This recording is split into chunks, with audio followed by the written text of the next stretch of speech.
and there was a lot of support there. You also have Ashe there to support you. You have the Hawkshot to provide vision on where Malstixie's going. You have the long range ulti, and there just wasn't any support for an Olaf with 2 losing lanes and a Vayne that can't do anything in the early parts of the game. So I do agree that the draft needs to change to be a little more focused on the win condition. If the Vayne was your win condition, draft something a little more passive in the jungle, let Jimmy scale up, and play a disengage comp against the Hecarim. Or, as you mentioned, the secondary strategy, ban the Hecarim.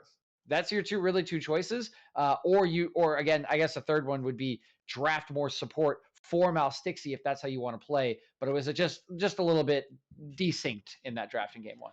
Yeah, Billy Mays here with a special TV offer. Ban this Hecarim, one quick, easy payment. Oh, they're not doing it. They didn't do it, but you know, sometimes people just don't take sage advice. But in any case, they don't ban Seraphine either, and Seraphine's going to be the first pick coming out for VBO.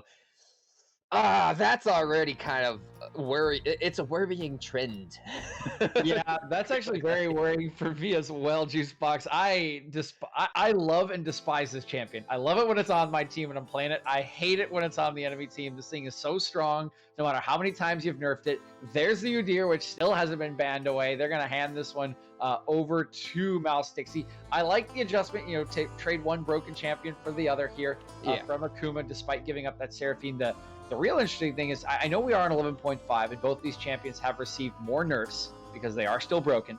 And so I'm really interested to see the priority in the bans from these teams and why they did slip through. And I would be interested to see whoever we get our interview with at the end of the series, what they have to say about that. Because Alistar, Caitlyn, Zoe as bans for me I don't know if those are power picks for the members of Vlad banners only, but that seems like weird bans to me. Whereas I understand the Nico, the Rumble are individual picks for Akuma, and the Sen is just very strong. Yeah, I don't know. I feel like Tooper is insanely good at this Caitlyn every time I've seen it. Oh my gosh, they are never going to kill that main. Oh my lord. Oh, someone send the doctor. Doctor, get in here because... Oh gosh, that is not only a double support comp they have. Those are the 2 most annoying champions in the game. I'm a support main. Yumi doesn't exist to me because, okay, thank you. Yeah. Okay, Aatrox grabbed up once again. Is this on the, once again. So that's better than a Yumi. That looked like some memery for me, if I'm being honest, if that was locked in. Get a Karma too. Just put the Karma in the top lane. This Vayne is gonna be juicing up. This is gonna be a roided up Vayne. But in any case, it is gonna be Aatrox picked in the top lane. So I guess VBO is gonna say it worked game 1. It's gotta work game 2. Reddington though, this is such a fun matchup because while Aatrox is really strong. Something that I always talk about is consistent versus inconsistent damage or CC or whatever, right? Aatrox does not have consistent damage. He can beat a Renekton in the 1v1, but he's got to hit his stuff. Renekton, he points and he clicks. And it's that simple. It's that simple, ladies and gentlemen. So I think top lane already has kind of got like a little bit of an excitement factor for me because we saw he could play this Aatrox, but he did miss a lot of skills, right? He missed a lot of skill shots. So let's see if this Aatrox performance is just a scooch cleaner because this time you're not playing against the Gragas, you're playing against someone who will kill you quickly. Yeah, it'll be an interesting dichotomy from game number 1 where we had Gigon, much more that supportive champion who, didn't have his teleport available for the first play. I think by the time he got involved with the game, he was just not doing anything. They were so far ahead already. He had to deal with the double buffs that were given over from Malstixie in the early game. So now they're going to put him on a carry, or at least on a bruiser, and try to let him go up against it. Oh, there it is. They've done it for you, Juicebox. The Hecarim taken away from Jimmy, and they're going to take away the Aurelion Soul from Prophet. I mean, good. I'm glad that Jimmy isn't going to get to play this Hecarim this time, at least for the sake of Akuma Glaives. The thing is was Aatrox that important that you didn't want to grab your best jungler throughout every single game? You're going against the Udyr. You already know your enemy jungle matchup. It's not like Hecarim is bad in the Udyr by any means. So And if anything, actually, I'd say he's pretty good into him because Udyr does want a power farm. He wants to get himself very, very, you know, juiced up before he starts getting involved in the game. So you have a lot of free time to play with the enemy lanes. But they are going to go with the Aatrox instead. And yeah, I dig both these bans. I think the Aurelion Sol one's I'm not a huge fan of that just because, you know, yes, the Aurelion Sol was a nightmare last game, but I don't think that it was because the Aurelion Sol was good so much as that VBO as a team played really well. And then Aurelion Sol just picked up a bunch of those kills. But that is going to be taken away as well. And Lulu. Okay, so Vayne's back to being unkillable.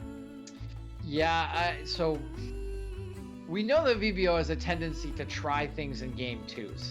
I think I was gonna say I think the theory as to why the Hecarim is not picked in phase 1 is because they're gonna try something, and yeah, they're gonna try something.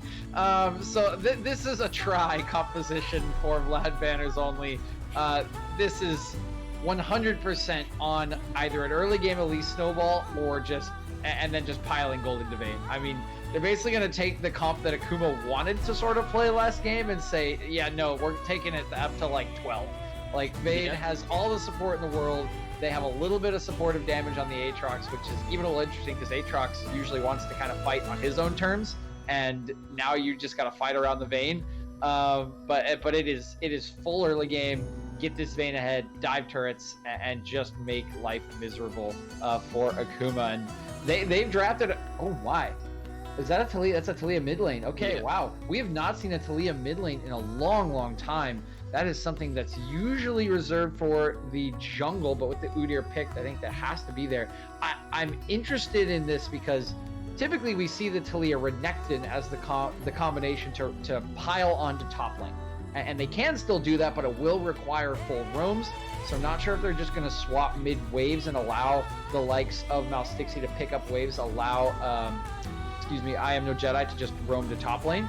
But I do think they want to try to pile drive top lane with this composition. You have the Udyr with the stun, you have the Renekton that wants to get in early, you have the Taliyah, and Taliyah really does need to get those combinations as well. I like the Sivir pick for the late game to accelerate people. I'll be interested to see if this is that lethality Sivir that's sort of been cropping up in solo queue, or if this will just be a traditional attack speed Sivir, because if it is lethality, then you really are relying on your Renekton in a lot of situations, and I don't think that will scale very well into the game, which is very interesting because, again, we got an Elise, it's an early game jungler.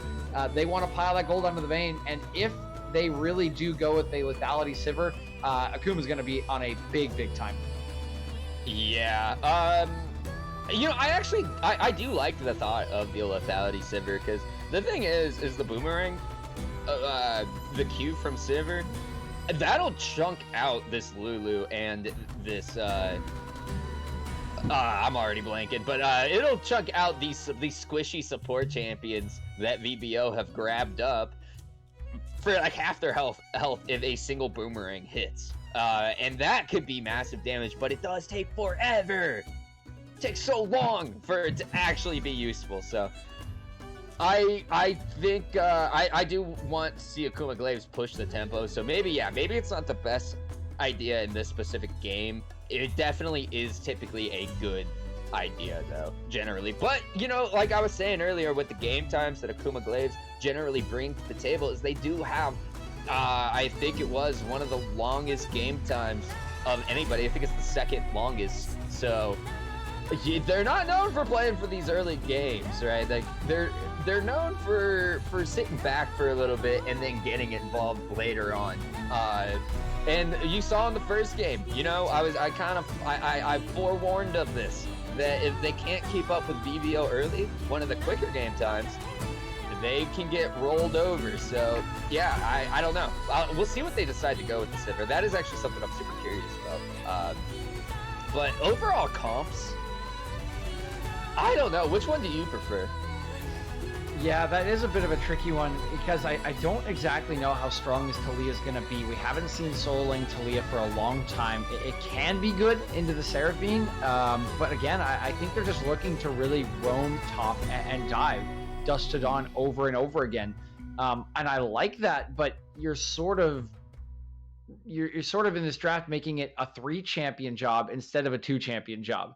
And that does seem a little awkward to me. It does also leave them a little shorn of what I consider to be late game damage. Talia can poke you in the late game, but not going to be as strong as a lot of other control mages in team fighting situations. It really will come down to Sivir to try to accelerate your team, get a pick or something like that. And so I just think Akuma's put themselves on a timer.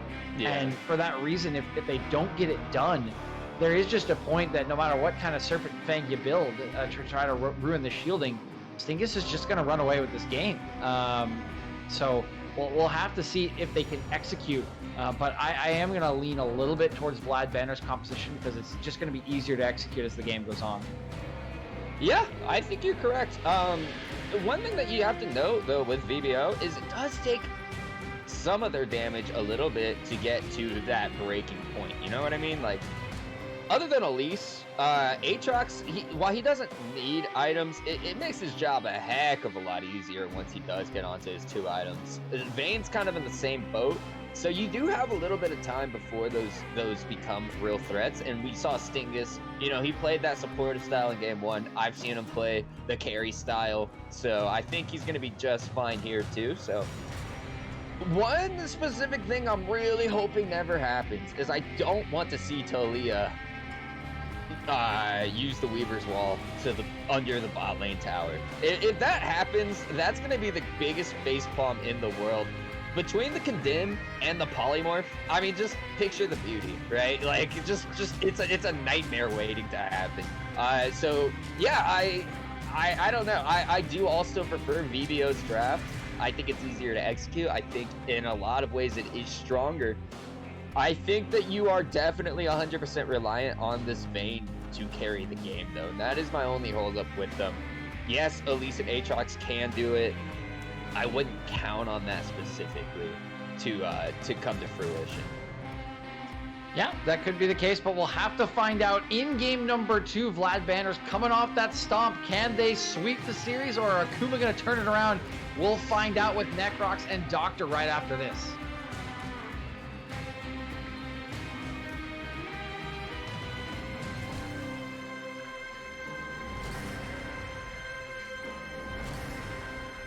Thank you.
Welcome back, everyone, ladies and gentlemen, children, dogs, pets, anyone who's witnessing the greatness that is Excellency Heavy League tonight. Not only do we have an absolute banger set for you here right in front of your eyes, VBO reclaiming the crown and wearing it in fashion, as we're going to get a little bit of an invade. There's also action going on across the league. Is New Age, I believe, actually took a game off of Lotus. That is absolutely massive in terms of implications and just sheer prowess from the squad.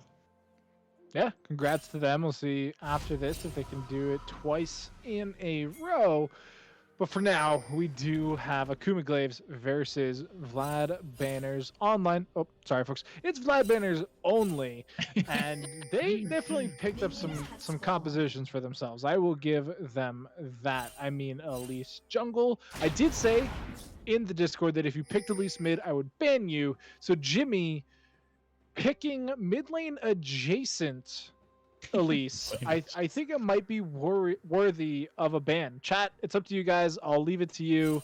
We'll see if we can get another poll going, and you can vote whether we ban VBO Jimmy from the Excellency Discord. It's yes or no, pretty simple, and we'll find out. We'll get an update on that poll later. But for now, pretty standard starts. Both junglers starting on the bot side. They're going to end top and probably try and gank the top lane, honestly. I mean, that's such a swing-swang matchup where they can both do very amazing things, and they will probably do very amazing things because they're bruisers and they get to do whatever they want. I didn't know you had permissions to ban people. I didn't know you were above me like that, Doctor, but I guess we'll have to have a talk with the old boss after that one. There's Choi, though. We'll find a crash down level 1. Because it's only level 1, no attract and repel to boot, and Stingus finds a nice trade because of his keystone selection. It is Hail of Blades on this Vayne, just looking for that one pop with the true damage and the silver bolts. Not a common rune selection for Vayne, almost always press the attack, but I can understand why. It might be good, as Tuper steps forward, will lose quite a chunk of his health bar. Starting tier gives him basically no way to be able to return a trade back. Yeah, I do think Hail of Blades is actually going to start being pretty much the go-to. I do agree with you. The press the attack is pretty consistently great, just because it is so strong, and then we see it on even like Ezreal a lot. And in my opinion, I think press the attack's a little overtuned, but in this case, what the Hail of Blades does for you is it gets you an almost instant Silver Bolt proc sometimes, which so far, as we've seen previously in matches with Vayne, that Silver Bolt procs can really catch people unawares.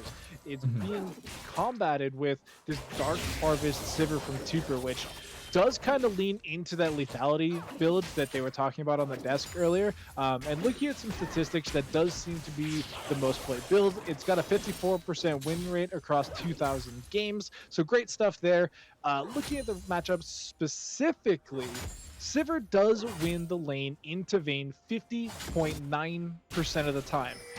So basically, it's a coin flip. Whereas when you look into the games, Sivir loses to Vayne game-wise 47.1% of the time. So those stats do kind of lean in Sivir's favor. We'll have to see if Tuper's up to the job though. Yeah, and I mean, Tuper has a lot of agency on the pick as well. Because you're going the Dark Harvest build, you can just spam DQs all across the map, and you can basically outpoke anyone. You can even compete with a Seraphine to do poke like that. I mean, it is just that strong.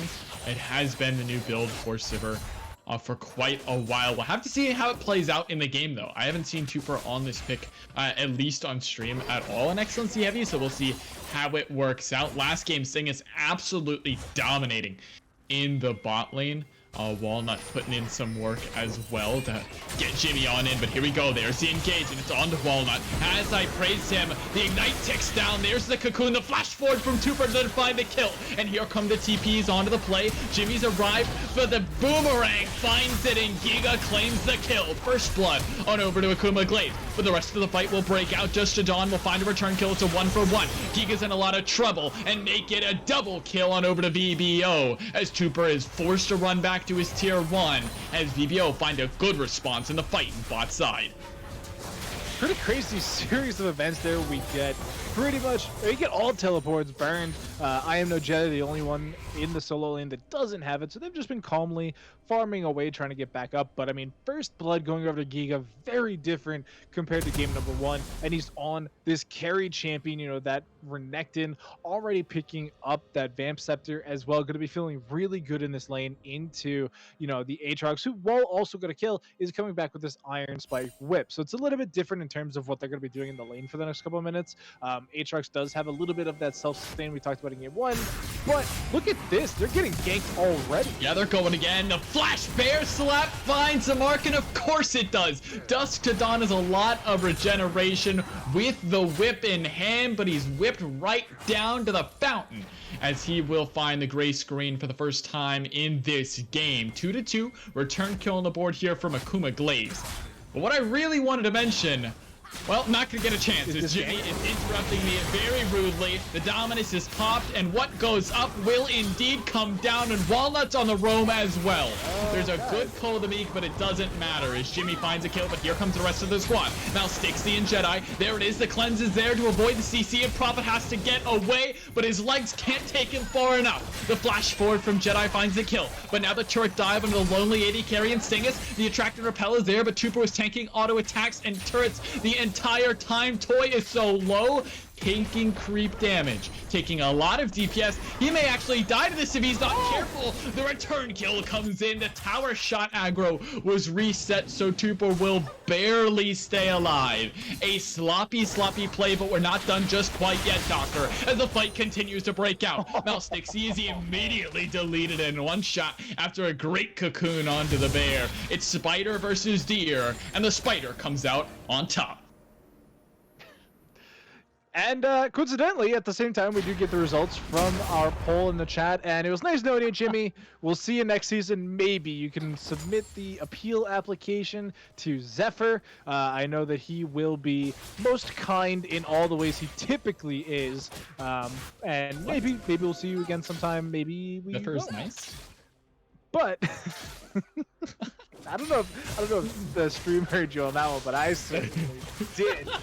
And man, what a series of events there. I mean, it was non-stop action. It started with Dusk to Dawn slowly walking back into that top lane and getting immediately ganked by Stixie. Then we saw the roam coming in, Walnut not being in the lane while their AD carry was getting ganked into oblivion, and you know, Tupper and Toya almost bungled that completely. Like that could have been so terrible for the team. They do eventually trade 1-for-1, which when you're comparing that, you know, penetration Sivir versus say Vayne, I don't know who exactly is going to end up winning in terms of scalability, since it's not like, you know, the lethality builds of old where it's just you get a bunch of flat lethality and post 25 minutes you're basically useless. You know, there is that percentage armor pen into that build currently, so does have some longevity, does have some things to work with.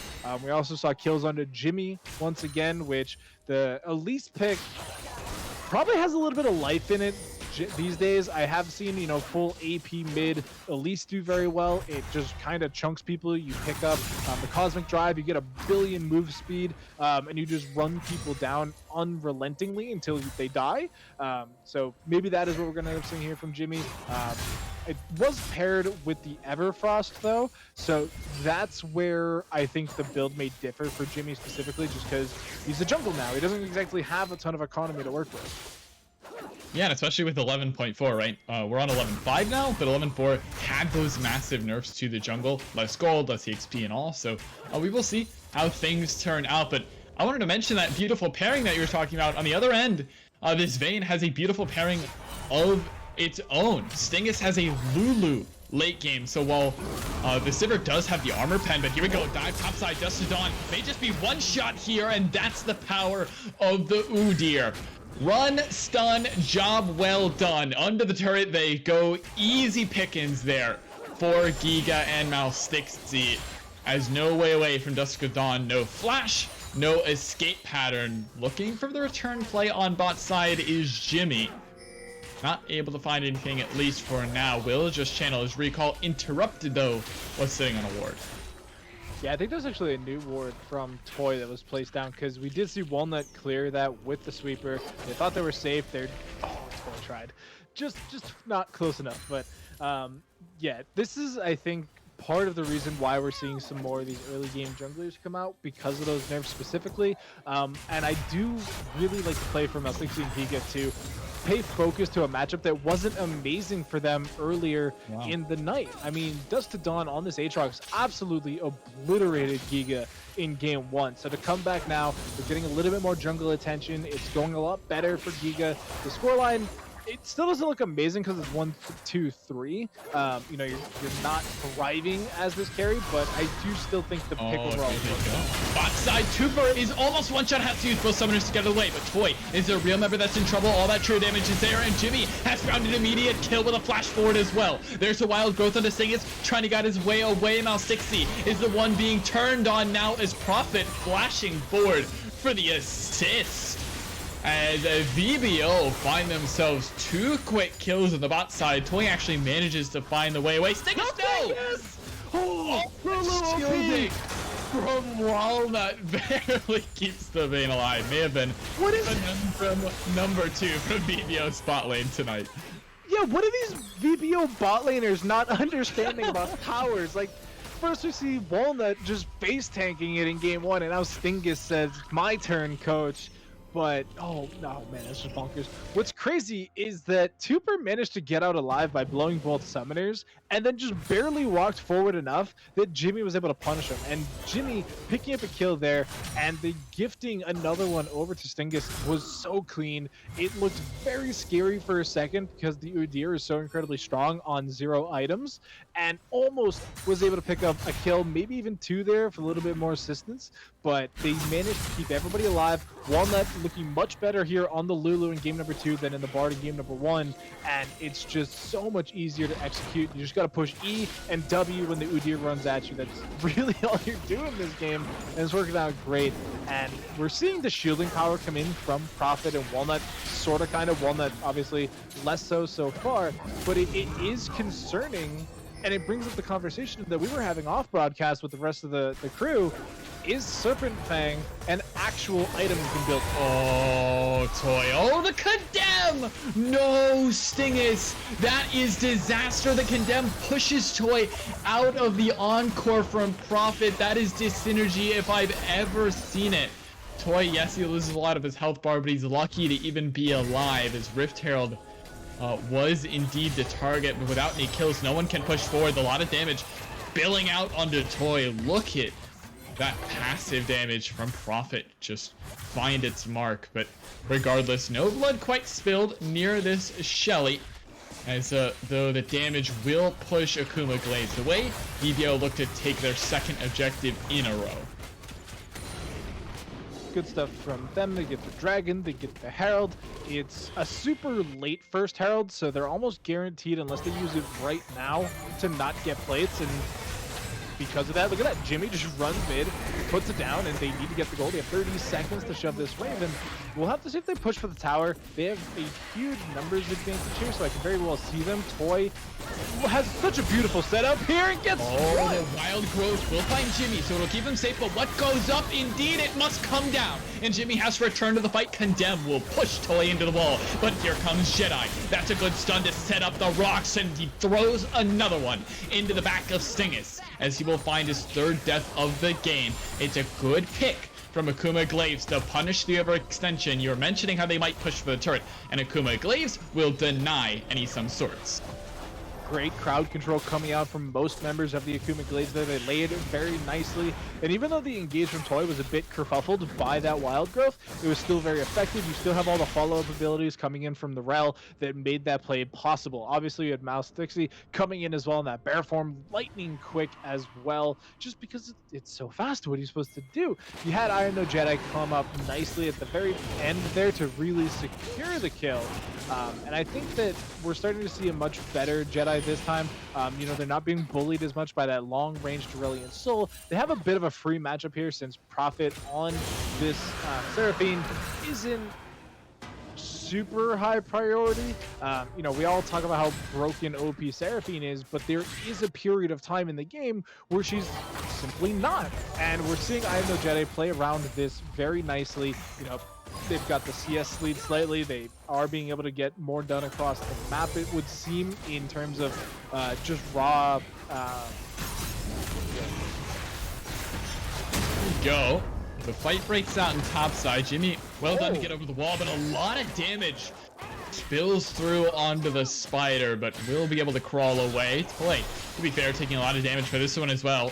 Super finding a lot of arrows in the back as he tries to get his support to safety. And this is where the Lulu Vayne becomes a little bit scary. When they can just run at you like this, things become awfully difficult. Oh, Stingus, look at the aggression. Look at the aggression from Sting. I mean, yes, he's got red buff, sure, but like, man, he's just so alpha. Like, teach me how to be this alpha, but uh-oh, that might not be where you want to be. The final hour is popped and the exhaust goes down. Look at him flashing forward for the kill. Will he die on the back end of the fight? No, he just barely gets away, but Toy is a sacrificial foe. He's smited away by Mal60. Giga shown up as well with a TP. The Dominus is not available. Dustodon doing a lot of damage at the back end of the fight as Giga has to run. Dustodon now, the Encore is going to be thrown down. Mal60 is the only member to go, but has to flash with that turtle stance to keep himself nice and healthy for the ensuing skirmish. If it does break out, will not for now, as VBO push into the bot side jungle. Overall, 2-for-1 in favor of Vlad banners only. They pick up a kill onto the Vayne, and I believe the second one went over to the Aatrox, and they might actually get a third that here. cocoon was so good from Jimmy. The slow, the chomp down, and sayonara Mal60 as he goes down for the third time this game. The chem tank can't quite get him to safety, and that means we're 10-7 on our field of play. Akuma Glaives look much better this time around in comparison to game number 1. By this time, the game had broken wide open for VBO. They were indeed online, but this time Akuma Glaives finding themselves a couple picks, a couple nice plays, making this one look much more competitive. Yeah, it's definitely a lot more competitive, and I think a lot of it comes down to just simply how much more even the jungle matchup is in this sense. I mean, they're both very fed, they both have a bunch of kills behind them, and they're going to be able to start doing a lot of things, whereas when it comes to the laners on both teams, nobody's like crazy far ahead. I mean, we're seeing some advantages, yes. I mean, 30 enabling up the Tuper, so we see another gank in the top lane. Dustodon immediately forced to flash. We'll be able to find his way away. No problem at all. Objective's not even available. Still will be a flash for flash's sake. Won't be available for next objective, of course, but not too bad, all things considered. Yeah. And back to what I was saying is the laners in this game don't feel as wealthy as they did in game number 1. And it could be that, you know, the junglers are hoovering up those gold stacks just by being the most, you know, killed and killers of the map. But I mean, when you look at what we're seeing, you know, no mythic yet completed for Tuper, so definitely not the best, you know, damage output from the Sivir just yet. Once they do get that next item completed and upgrade the Manimune, they'll come online, they'll start chunking really nicely like we all know that they will. We're also seeing Jedi. Oh my gosh, that's such aggression from Stingus. The Wild Growth will keep him alive. But what can Jimmy do in the fight? And the answer is one shot the frontliner in Toy. There wasn't a completed item in for the Rel, which means the squishiness of this pony is just too dang strong, and that will allow VBO to get a little bit more map pressure as this dragon comes online. Toy will be just fine for the fight as he can get back in. No Magnet Storm for at least a little bit. VBO take the resets and are headed straight towards this dragon pit. And I want to point out how much damage I Am No Jedi is doing with no completed items.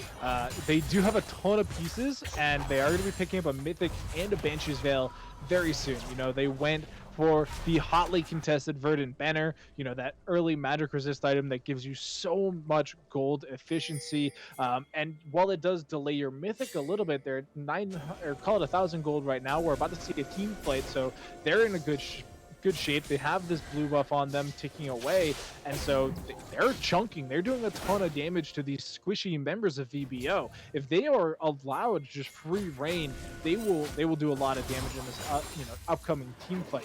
You know, teleports not really available except for Prophet, so everybody is kind of grouping up around this pixel bush, and they're just trying to catch something, trying to pick somebody off, but nobody's really in a position to do so at the moment. That was very, very scary, that seismic shove. If it found the mark, Dustodon now hops over the wall, looking to clear a little bit of vision, but Mouse 60 knows he's sitting on the control ward, and Dustodon has to get away. The Encore finds 3, and it's a lot of healing that's going through, but the dragon goes the way of Jimmy as he takes it for the squad. But what does the fight look like here for BBO? They're gonna chase everyone down. Giga's on the run, but his legs won't take him to safety. Double kill to the spider. Jimmy, man, he's always in the question for MVP, always in the question for this top tier jungle and heavy, and he's proving why. Yeah, ban away his Hecarim. Yeah, ban away his presence. He will find another champion. He will find a way into your lanes, and he'll find a way into your head, and now find his way onto the Baron as it spawns.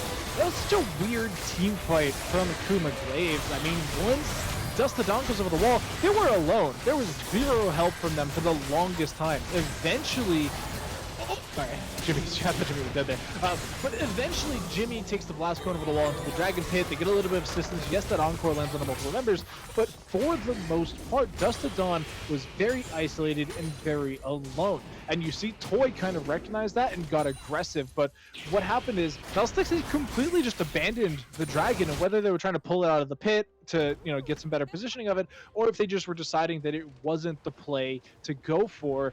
Either way, what happens is the Encore lands, Jimmy joins the fight in the pit, and everybody on Akuma Glaives was so discombobulated, nobody had a coherent plan of what they needed to do, and that's where the banners are gonna profit. They are gonna take advantage of any type of hesitance like that because they have Stingus, 1 item completed, Hail of Blades, and they pop people. Like that Hail of Blades into Kraken Slayer combo with the Silver Bolts, it does so much true damage, and Prophet's dead here, but like, does it matter? Probably not, and they're not even dead yet. Maybe Prophet gets out, the dive is going to come through, and really both these members can begin to tank. The Encore, though, will trade back Giga, at least close. Oh my goodness, you're kidding me. Giga gets out alive, and the turret goes down in mid lane as well. So it's all but for a turret for VBO. That is so sad for Prophet. Doesn't feel like he should get dove there, but will lose his life, will lose the Baron buff for it. 22 minutes in, Dustodon gonna push this one down as well. Good cocoon from Jimmy. Crash down, forced away, but the Baron empowered siege is indeed pursuing these turrets. Akuma Glaives have to play a little bit of defense here before they can get back on the front foot and put the pressure on VBO. Hey, Orion, can we get a bit of a tower buff, please? Can we just get a little bit more damage out of Tower towers? Oh, that felt just so unfair. I think towers do criminally low damage past mid game. You're an AD carry main, right? Yeah. So yeah, so you just get dove by your turret like 1v1 to the enemy bruiser, and you're like, okay, why is my turret like AFK? Yeah, I feel you. Yeah, exactly. Udyr comes running in with like cloth armor and boots 1 and tanks like 7 power shots, and I'm just sitting here like, oh, cool. Okay, neat. all right. Or like Nautilus at level 2 is tower diving me as a support. Thanks, yeah, but you try to go in 2 tower shots and you've lost 3/4 of your HP bar. Yeah, we all know the story well.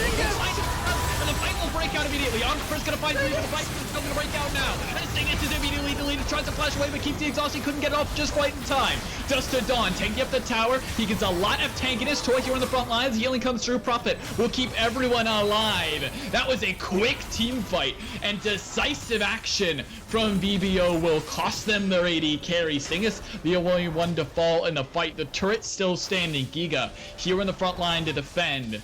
But without Stingus here, this turret will take so long to go down. Giga is easily going to be able to clear out the wave. Minute till the next dragon.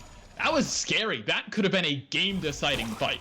Yeah, Stingus is not respecting the Talia, and I understand why. The champion has not really been seen very much. I mean, it was buffed in the jungle, so we saw it for a little bit, then it was nerfed again, and so now we're kind of seeing it sometimes, but not a lot. So it can be tough to judge those distances, and that that time absolutely popped for it. Had an amazing play to get away from that initially, but then on the re-engage there, the shielding and the healing from Prophet and Walnut simply wasn't enough to keep them alive. You know, no life steal yet onto Stingus, so no heal either. So it's, with nobody to exhaust, you technically don't have a second summoner, and they use the first one to get out of the initial sticky situation. So with it being just Stingus that dies, the tower stays alive, the siege is ended, Baron buff has now expired, and we're setting up for this dragon once again. It is coming up for Soul Point if VBO can secure it, whereas Akuma Glaives are trying to get their stacking back on point. You know, they got that initial Cloud Drake, and since then they've been in position to do something here. They just haven't been able to secure it. Giga popped that Dominus hyper early. I think he just Nice and early to get the Fury. Dragon will be the target. Can they secure it? Jimmy over the wall, but no, it's Giga. Although never to secure it. Toy's gonna go down now, but the fight's still gonna break out. The Wild Growth onto Dustin Dawn. He's flashing forward with the Q3. The Darkened Blades find Mount Stixie as he has to run, but Cooper can't find his way away. And it's a clean wipe. Sting is going to triple and slam dunk from dusk to dawn. And VBO with a decisive fight and a flash from Jimmy over the wall set up a beautiful encore into a full 5-man wipe, and Dust reigns supreme. Dustin Dawn, huge play there. Absolutely bopped the team fight with this Aatrox, clearly showing lots of practice on the champion. It's basically breaking the back of Akuma here for the second game in a row. Somehow Stingus survives again. I mean, they completely face-checked into this Renekton, who at this point is now struggling. You know, was the first blood, you know, receiver in the early game, as we see Stingus breaking down, by the way. That was great. Toy no longer a factor. I don't think he can chase. Ooh, there's the Wild Growth once again, but look at Dusk to Dawn! No! It's too good from Dusk, and this man looks like the God Killer. Dusk to Dawn puts his foot down and says, absolutely not. You cannot chase us. This is not your base, and this is not your crown to wear. VBO are simply better, and they will peel away for now, but not for long. Does Akuma Glaives stand? Yeah, I mean, they're going for the second Baron here. Dust to Dawn just dumping on Akuma Glaives right now. That was so great. The one champion you didn't want to bring back into the team. It's what you got, and it's going to give up 2 kills, the inhibitor, and now the Baron. I mean, you can even see on the map now, Stixie simply just not going to contest. At what point do you have to just give up this L and try and hold it for something else? And we're seeing that campaign completed, following it up there with a Force of Nature, trying to get some movement speed and some magic resistance. I'm gonna be honest, I don't think the magic resistance is the stat you're looking for in this game when you have an 859 Vayne and a 529 Aatrox. I mean, yes, 517 Jimmy on the Elise, but I just don't think the Force of Nature is the go-to here. I think you get much more production out of the Dead Man's Plate, but c'est la vie again. And I'm kind of saddened because I Am No Jedi was doing really great. You know, they finally built their Mythic. They rushed right into a Morellonomicon instead of that Banshee's Veil, which is typically the second item. I do understand why. I mean, Banshee's Veil into this type of composition has 0% uptime, right? Like, you know, Prophet on the Seraphine, Walnut on the Lulu, it's just never going to be up for more than a second. So with this Baron buff, they're going to be able to get a lot. Like, a lot.